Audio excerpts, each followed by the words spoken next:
বিরতির পর স্বাগত। যাদবপুর বিশ্ববিদ্যালয়ের বর্তমান পরিস্থিতি নিয়ে কিন্তু এবার উদ্বিগ্ন হাইকোর্ট, কারণ যাদবপুর বিশ্ববিদ্যালয়ের পরিস্থিতি যেন বাংলাদেশের মতো না হয়। বাংলার পুলিশকে সতর্ক করলো এবার কলকাতা হাইকোর্টের বিচারপতি। কড়া হাতে আইন শৃঙ্খলা পরিস্থিতি সামলানোর নির্দেশ দেওয়া হয়েছে। বাংলার পুলিশকে রীতিমতো সতর্ক করেছে কলকাতা হাইকোর্টের বিচারপতি। এবং বিস্তারিত জানবো, টেলিফোন লাইনে এই মুহূর্তে যুক্ত হয়ে গেছে প্রতিনিধি রাজীব দত্ত। ঠিক কি জানতে পারছো? দেখো, প্রথমেই বলি অঙ্কিতা, যে কলকাতা হাইকোর্টে কি মামলা হয়েছে যাদবপুর কাণ্ডে নিয়ে, জনস্বার্থে কি মামলা হয়েছে, সেই মামলায় বিচারপতি তীর্থঙ্কর ঘোষের মন্তব্য যথেষ্ট অ্যালার্মিং। তিনি বাংলাদেশের সঙ্গে প্রসঙ্গ টেনেছেন যে যেভাবে মন্ত্রীর উপর হামলা হয়েছে তাতে আগামী দিনে বাংলাদেশের মতো কোনো ঘটনা যাতে না ঘটে, এবং সেই নিয়ে রাজ্য সরকার এবং রাজ্য পুলিশ, কলকাতা পুলিশকে সতর্ক করেছে। এবং তিনি বেশ কিছু মন্তব্য করেছেন। তিনি যখন আদালতে এই জনস্বার্থ মামলা শুনছিলেন তখন তিনি কিছু মন্তব্য করেছেন যে এত বড় ঘটনা ঘটলো, যাদবপুর ইউনিভার্সিটিতে শিক্ষামন্ত্রী ব্রাত্য বসু গেলেন, তিনি বিক্ষোভের মুখে পড়লেন, তার গাড়িতে ইট মারা হলো, কিন্তু পুলিশ কেন জানতে পারলো না? তাহলে কি পুলিশের কাছে কোনো আগাম খবর ছিল না? গোয়েন্দা ব্যর্থতা, এই সমস্ত নিয়ে প্রশ্ন তুলেছেন যে গোয়েন্দা ব্যর্থতা কি করে হলো? একজন মন্ত্রী, শিক্ষামন্ত্রী, ক্যাবিনেট মন্ত্রী তিনি, এবং সেখানে যে গোলমাল হতে পারে আগে থেকে খবর থাকবে, কেন এই খবর ছিল না? এই নিয়ে তিনি রীতিমতো রাজ্যের অ্যাডভোকেট জেনারেলকে প্রশ্ন করেন যে কেন খবর ছিল না পুলিশের কাছে। এবং যদিও অ্যাডভোকেট জেনারেল বোঝানোর চেষ্টা করে যে পুলিশের কাছে খবর ছিল এবং বিক্ষোভ ছিল, বিক্ষোভকারীরা সেখানে পুলিশও ছিল, কিন্তু বিক্ষোভকারীরা তারা ছুটে পুলিশের ব্যারিকেড ভেঙে তারা মন্ত্রীর গাড়ির দিকে চলে আসে।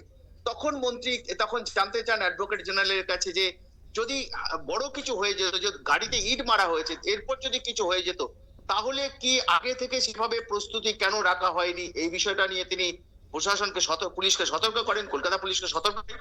এবং সেই সঙ্গে বিচারপতি জানতে চান যে এই যে মন্ত্রী ওখানে যাচ্ছেন, মন্ত্রীকে কি জানানো হয়েছিল যে তার উপর হামলা হতে পারে? মন্ত্রীকে কি সতর্ক করা হয়েছিল যে যাতে কোনো রকম যাতে অঘটন না ঘটে, সেই জন্য সতর্ক থাকতে?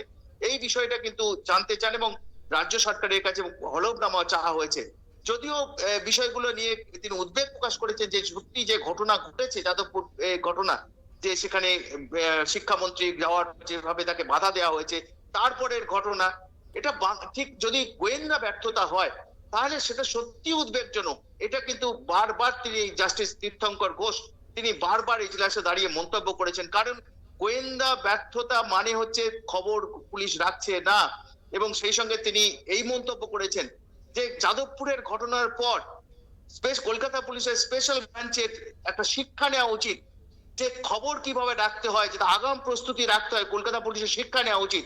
আমি জানি না এ থেকে কলকাতা পুলিশ কি শিক্ষা দিতে পারছে কিনা, তবে যথেষ্ট উদ্বেগের ঘটনা যে একজন মন্ত্রী গেলেন, তিনি হেনস্থা হলেন, তার গাড়িতে ইট মারা হলো, এবং তারপরে যে ঘটনা আমরা দেখলাম তাতে গোয়েন্দা ব্যর্থতাই আমি বলবো। এটা বারবার তিনি বলেছেন যে গোয়েন্দা ব্যর্থতাই বলবো, যদিও রাজ্য সরকারের তরফ থেকে বোঝানোর চেষ্টা হয়েছিল, সেখানে যথেষ্ট পুলিশ ছিল, পুলিশের সামনেই হয়েছে, পুলিশ যথাযথ ব্যবস্থাও নিয়েছে।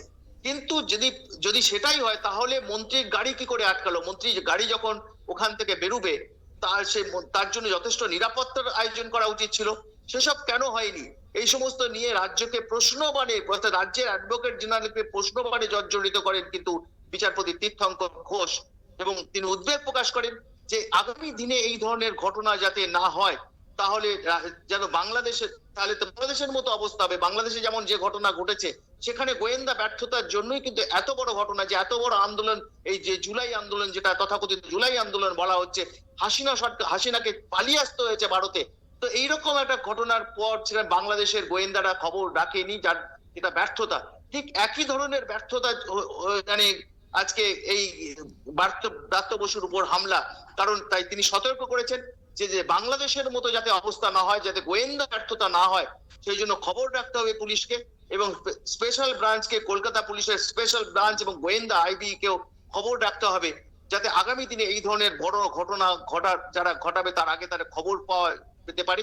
এবং সেই সঙ্গে তাদেরকে অ্যালার্ট হতে হবে, যাতে ভবিষ্যতে এই ধরনের যাদের উপর হামলা হওয়ার আশঙ্কা রয়েছে তারা যাতে কোনোভাবে হামলার মুখে না পড়ে।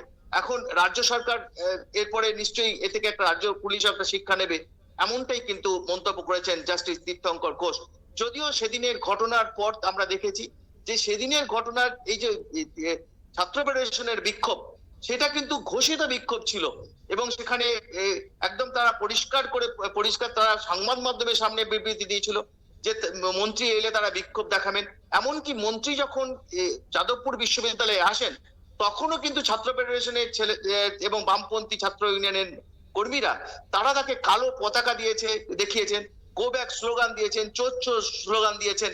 তা সত্ত্বেও কিন্তু বেরোবার সময় কেন পুলিশ তাকে সেই ব্যবস্থা নিল না, যেখানে বোঝা যাচ্ছে যে মন্ত্রী বেরোবার সময় আরো অশান্তি হতে পারে, তাহলে কেন পুলিশ ব্যবস্থা নিল না, সেই নিয়েও কিন্তু প্রশ্নের মুখে পড়েছে রাজ্য এবং কলকাতা পুলিশ। অঙ্কিতা, ধন্যবাদ। অর্থাৎ যাদবপুরের পরিস্থিতি যেন বাংলাদেশের মতো না হয়, বাংলাদেশে যে ছাত্রদের আন্দোলন তীব্র আকার ধারণ করেছিল সেই পরিস্থিতি যেন পশ্চিমবঙ্গে না হয়, তার জন্যই কিন্তু কলকাতা হাইকোর্টের বিচারপতি একেবারে কড়া নির্দেশ দিয়ে দিয়েছে আইন শৃঙ্খলা কঠোর হতে হবে এবং সেই জায়গায় গুরুদায়িত্ব পালন করতে হবে পশ্চিমবঙ্গের পুলিশ প্রশাসনকে। নিয়ে নিচ্ছি ছোট্ট একটি বিজ্ঞাপন বিরতি, সঙ্গে থাকুন।